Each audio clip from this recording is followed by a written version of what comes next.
What is going on, everybody? Welcome to another brand new installment of For the Love of Wrestling. I, of course, am your host, the Renegade of Wrestling, JJ Williams.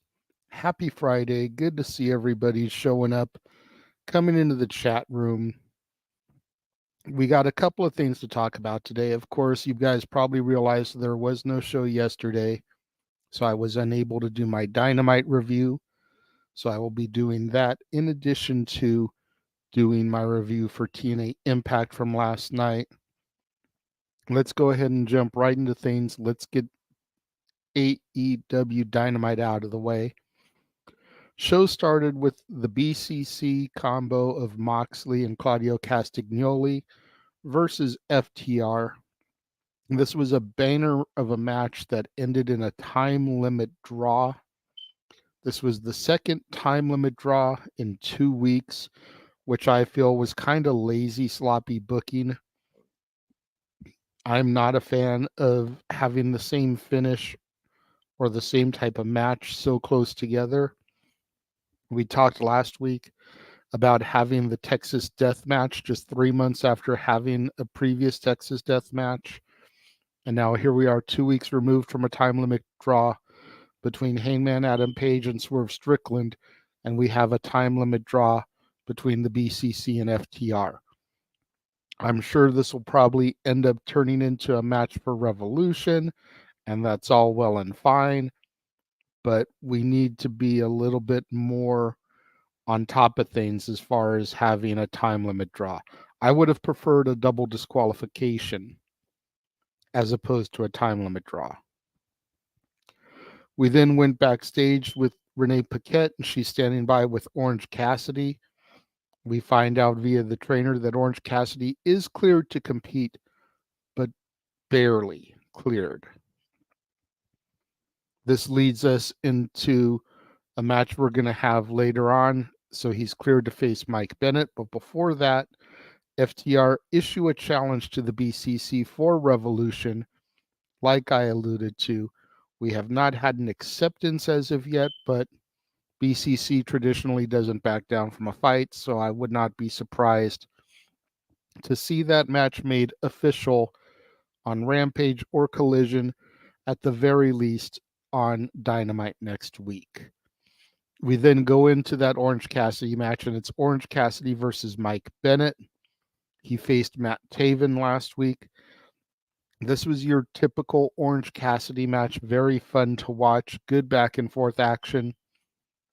Orange Cassidy gets the win, and then Matt Taven hits the ring and assists Mike Bennett in beating down Orange Cassidy to the point where Oklahoma's own Jake Hager makes the save. And I don't know if you guys are noticing this, but all the former members of the JAS are slowly starting to turn babyface. Sammy Guevara turned face when he aligned with Jericho again. Cool Hand Ange and Daddy Magic Matt Menard have turned face. Daniel Garcia is over as a face now, and now Jake Hager as well. The only one who I won't really say is heel, but hasn't gone full-blown babyface yet, I think, is Anna Jay. And that's only because she was kind of involved in that Ruby Soho, Cool Hand Ange debacle. So once that cools down, she'll probably make the full transition over to babyface, and then the entire JAS will be face. Then if they end up coming back together, it'll be a babyface JAS, which will be incredibly interesting to watch. We then had Renee with Cool Hand Ange, and it's date night with Ruby. They're getting ready for their date, and an SUV pulls up. And Ruby asks if this is for them, and Ange says, "No, I ordered a lift. I hope that's okay." And she sees, yeah, they start to walk off. We see this figure get out of the vehicle, Nature Boy Ric Flair. He then goes and he heads into the office of Nick and Matt Massey.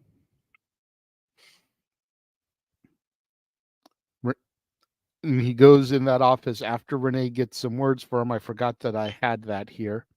Renee tries to get some words with Flair, and Flair is disappointed that he hasn't been more involved. Excuse me.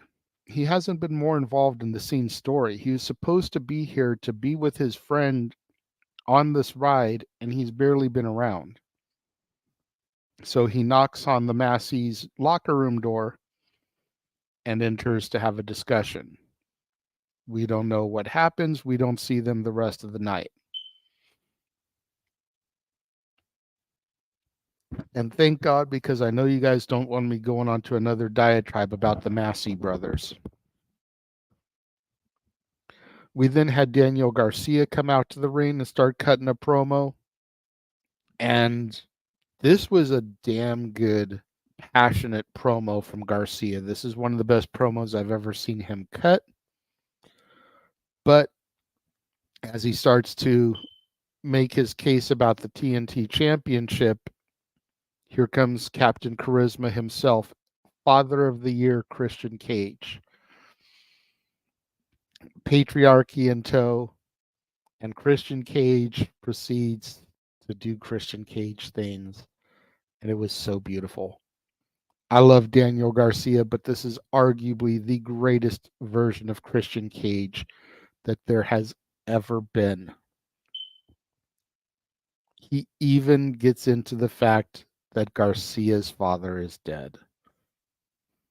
We all know that's been persona non grata for Christian Cage. Like he's going for the jugular when it comes to this stuff, and he takes the golden ticket opportunity here. So good. We then had a backstage promo, Renee Paquette with RVD, Hook, and Adam Page. Adam Page rants and raves like a lunatic to where even Hook and RVD are kind of look at him like, the hell are you doing, dude? We then had Tony Storm versus Sydney Winnell. Who? This was a squash match. Tony Storm got the win by using Deonna Purrazzo's own Venus de Milo submission, though.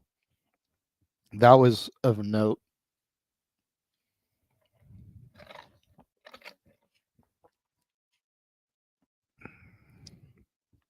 As Tony is leaving, Deonna is coming down the ramp, and there was this really cool shot, and hats off to the producer, cinematographer, director, whoever came up with the idea.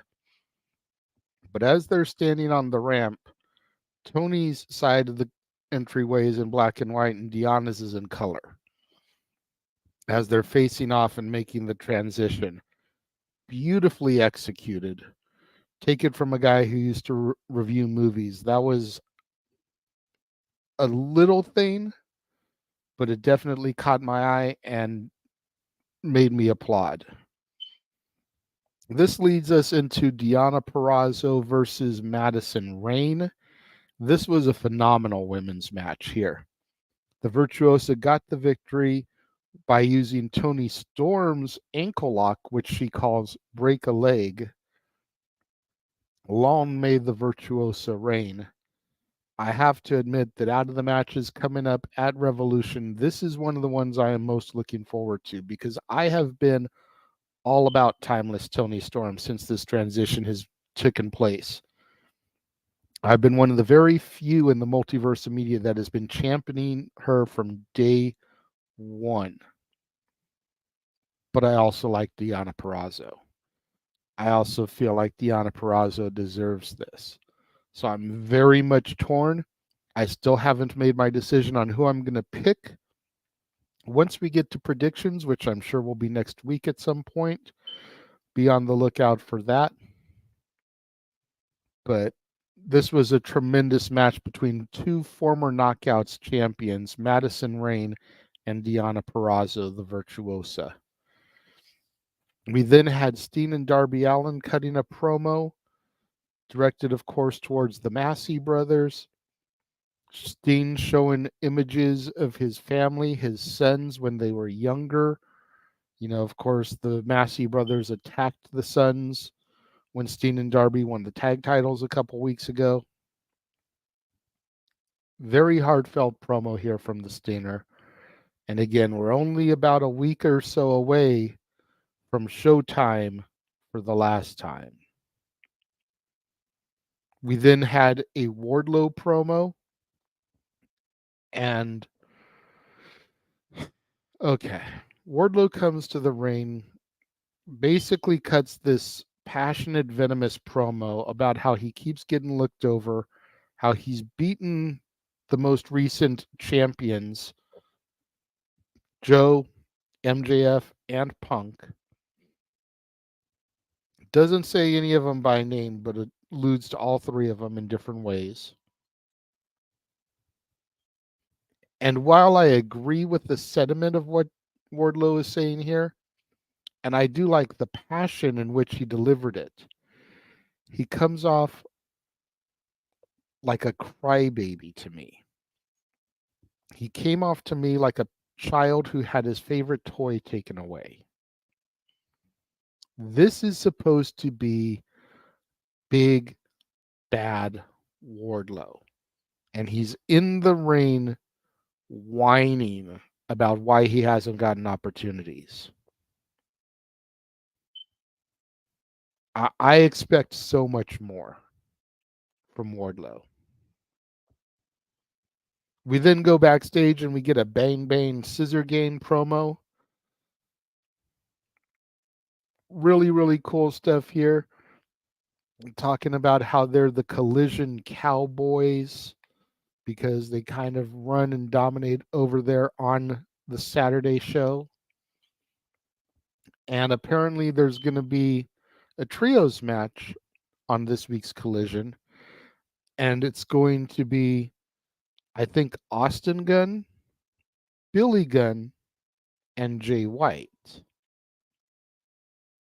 There's already starting to be a little bit of dissension in the group because Jay White was able to win trios gold with the Guns and Billy never was. Are we even sure that the AEW trios titles existed while the Guns were still a unit, or had Billy already left them by the time the Elite won them for the first time? I'm not exactly sure about that. If someone can research that and let me know, that would be awesome. But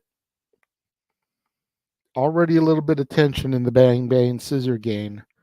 Hopefully they can get that smoothed out with this Collision Cowboys trio match where Billy and Jay White are going to have to work together. We then had a Callis family promo, and this was just your typical fare from the Don Callis family. And the main event was Hook, RVD, and Adam Page taking on Swerve Strickland, Samoa Joe, and Brian Cage. And ladies and gentlemen, it is true.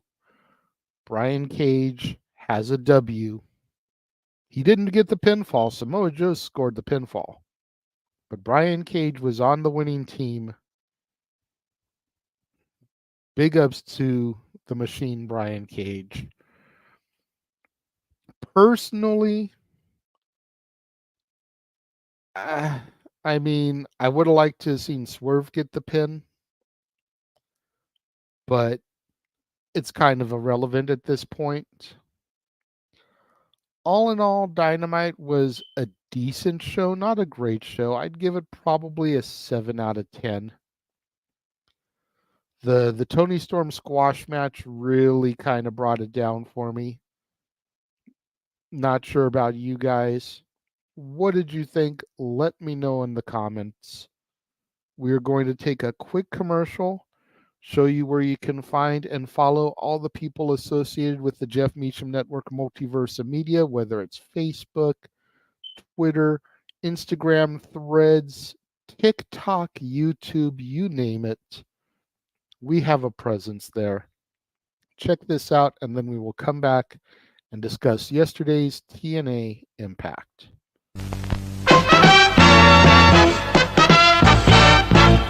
And now, preview time. So let's take a look at what's coming your way.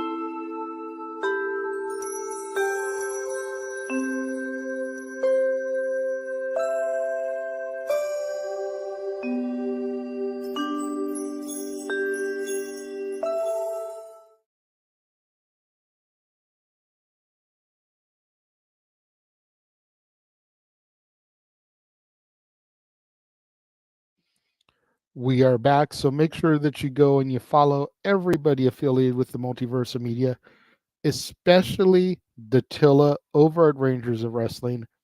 Go to Rangers of Wrestling on YouTube. Subscribe. She is on the road to 1,000. She only needs 14 more subscribers in order to hit 1,000. 14 to go. We can do this. If she has gotten 1,000 subscribers by March 4th at midnight Pacific time, she will be covering NXT Roadblock and all the other TV specials and PLEs that are NXT affiliated. We definitely want to get her there and get her to where she's covering that additional product. Only you guys can make it happen. So now we're going to transition into TNA Impact from last night, and TNA Impact started with some X Division action as Chris Sabin, the X Division champion, took on Jason Hotch of the Good Hands. Terrific opening contest here. Some great X Division action. Sabin got the victory, but post-match we get another Mustafa Ali promo as he's getting ready to take on Chris Sabin tonight on No Surrender for the title. Looking forward to that. In Ali, I trust. I don't believe in Joe Hendry, though. And it looks like Datilla popped in right at the right time for my TNA talk. Well, she's probably going to comment about how I don't believe in Joe Hendry now. We then get a promo from the System ahead of their matchup this evening because it's going to be the System taking on Shelley, Kevin Knight, and Kushida. This was a really good promo from them. And then we go back to Chris Sabin, who cuts a promo on Mustafa Ali, kind of talking about how he was looking forward to Ali joining the X Division, but now he's not so sure. I expect great things in their match tonight at No Surrender. I hope it doesn't sound like I'm stealing everything Datilla said on her review last night, but this is very easily a match of the night contender on paper. One of the matches I'm looking most forward to because I feel like Mustafa Ali really got held down and stifled in WWE. I know he can do good. I saw him do good during the time he spent in my NXT. Him and Sabin could very well be a barn burner. There may not be an arena for them to continue the show in once that match is over.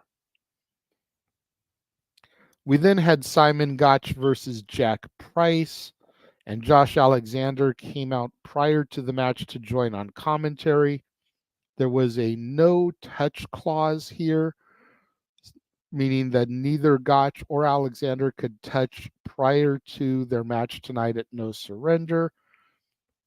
This was a squash match here. I really wanted more from my first experience watching Simon Gotch, but I feel like I got enough to know that I'm going to like him going forward.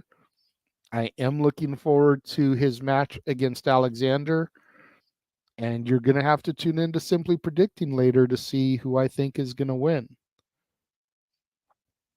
After the match, Alexander got in the ring and him and Gotch came face to face, but again, because of the no touch clause, the just was a face to face. It didn't become an altercation.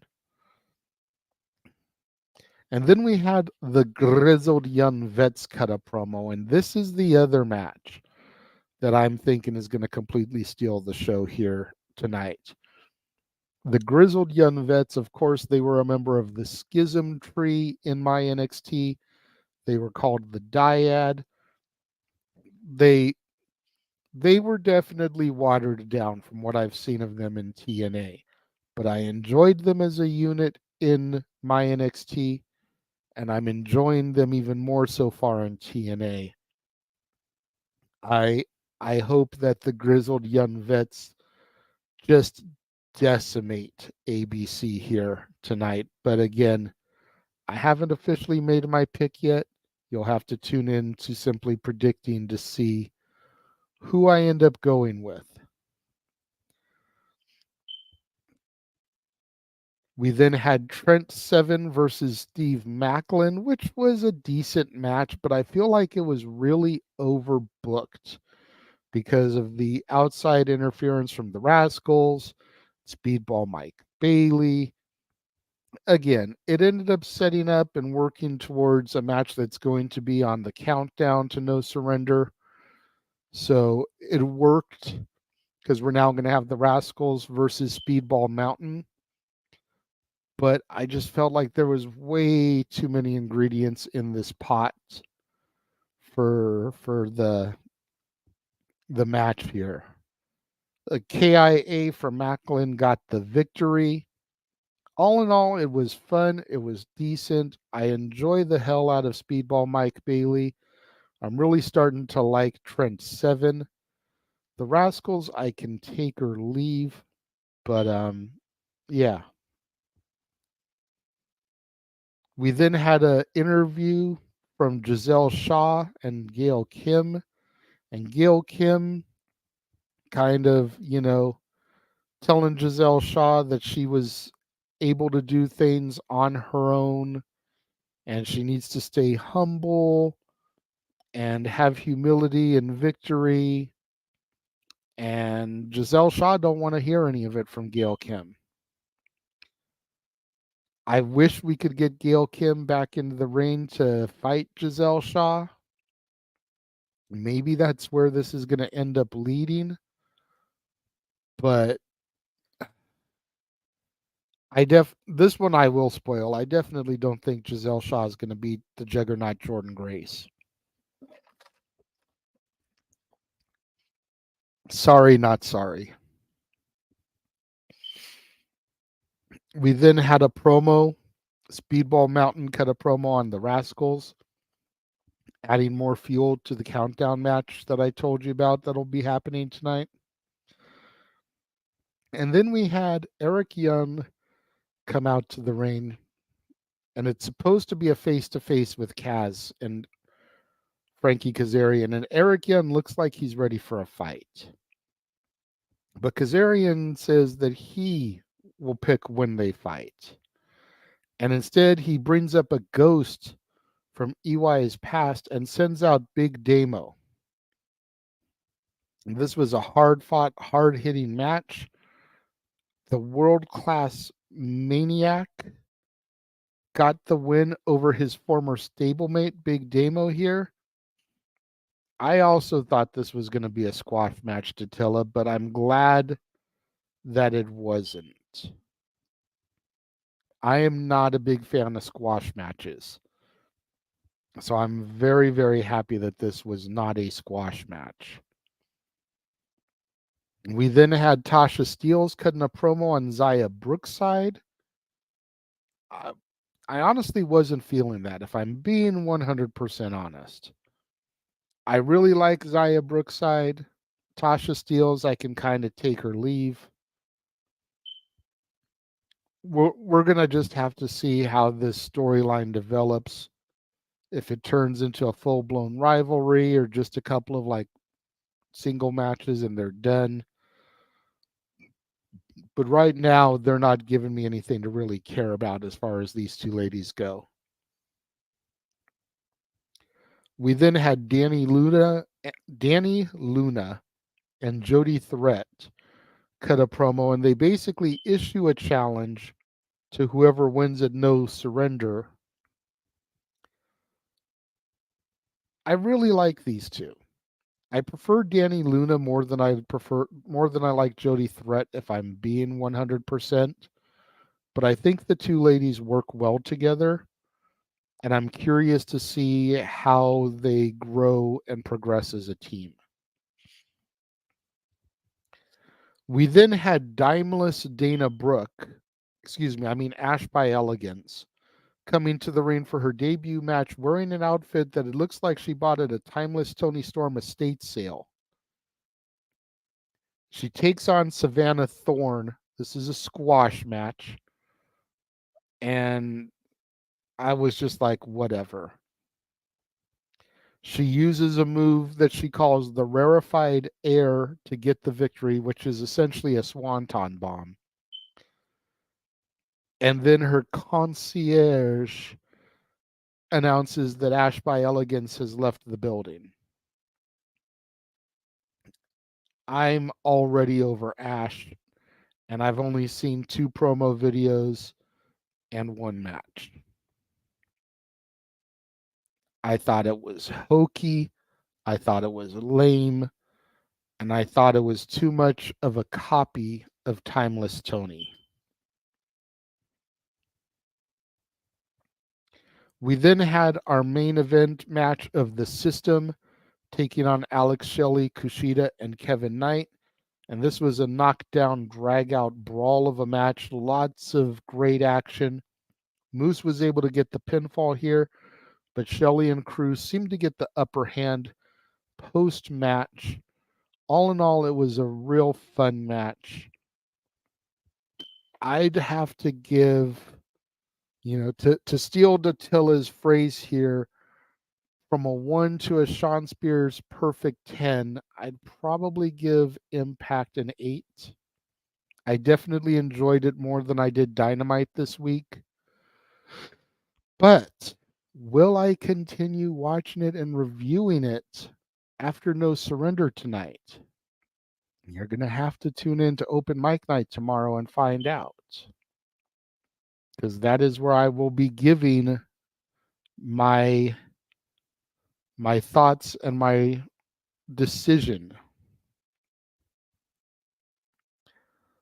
So what did you guys think of Impact? Let me know. Again, go to Rangers of Wrestling on YouTube. Subscribe to Datilla. She reviews Raw. She reviews Dynamite. She reviews SmackDown. She does TNA over on bodyslam.net YouTube channel. She reviews pay-per-views. We need her to review NXT TV specials and PLEs. 14 more subscribers, and she'll be doing those. So go to Rangers of Wrestling, subscribe, turn the bell on, watch her stuff, give her the love. We are going to take a quick commercial break, and then we'll come back, hit you with the shills, and get out of here for the evening. Stay tuned.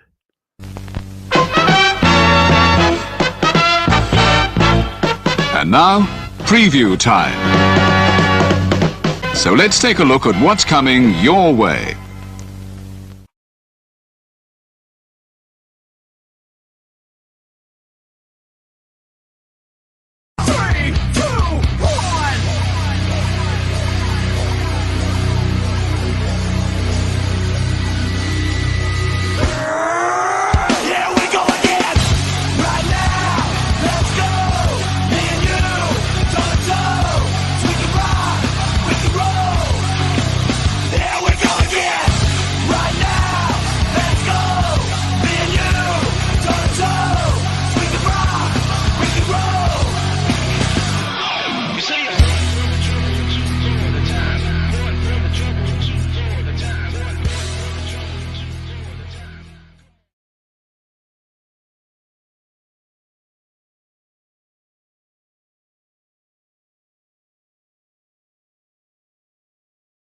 That's right. As Walter says in the chat, get her to 1,000, damn it.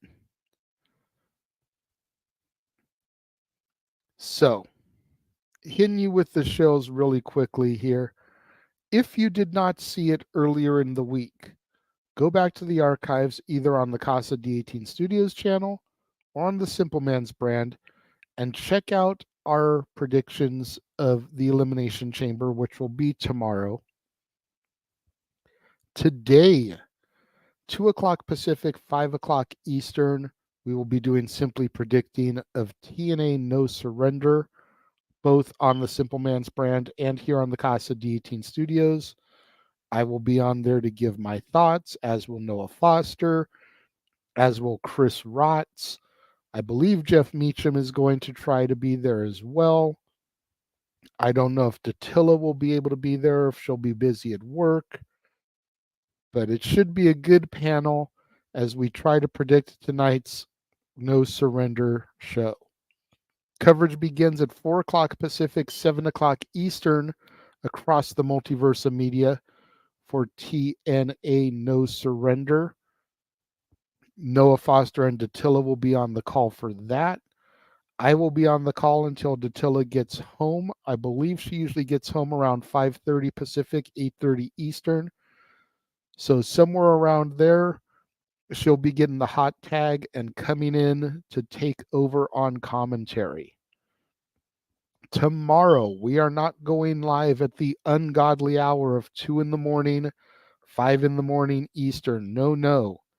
9 a.m. Pacific, noon Eastern. We will be doing our live watch-along coverage of the Elimination Chamber from Perth, Australia. So please remember to keep the chat room spoiler-free as we do that, as we will not have the results ahead of time. Make sure you guys tune in to Open Mic Night tomorrow on Saturday evening as well. We're going to be playing a pretty fun game. We're going to be playing a game called Push, Bench, or Repackage, in addition to a couple of topics of the week. The way you play Push, Bench, and Repackage is I'm going to throw up an image of a wrestler, and you determine if that wrestler needs to be pushed, benched because maybe they're being used too much or they're overutilized, or repackage them into something else. The panel will be giving their thoughts on it. We'll welcome comments from the chat room as well.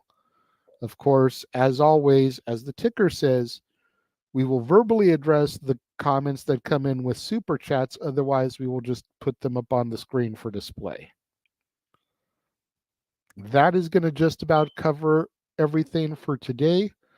Make sure you guys tune in on Monday, as it'll be back to normal here on For the Love of Wrestling, be covering Rampage, SmackDown, and Collision. Let me see what comment popped in here. Yeah, exactly. So that's going to just about wrap things up. And until Monday, I will see you guys later. The Jeff Meacham Network's Multiverse of Media. For over 15 years, the recognized symbol of excellence and the standard bearer in coverage of sports and entertainment. Thank you, JJ. Appreciate you.